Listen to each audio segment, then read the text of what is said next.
The metals and manufacturing room was originally built in 1963 and is currently exceeding its capacity for the types of equipment that can be in the room.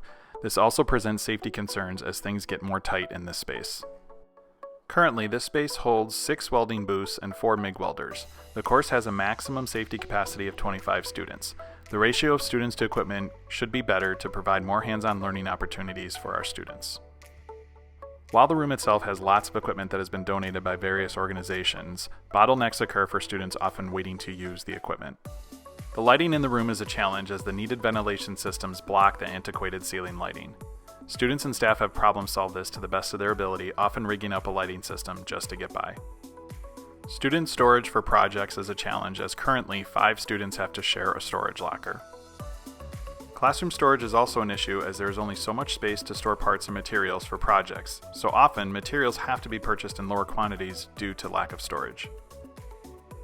The FHS manufacturing space offers many opportunities for our students but could be enhanced to better reflect today's clean, bright, and technology-rich work environments.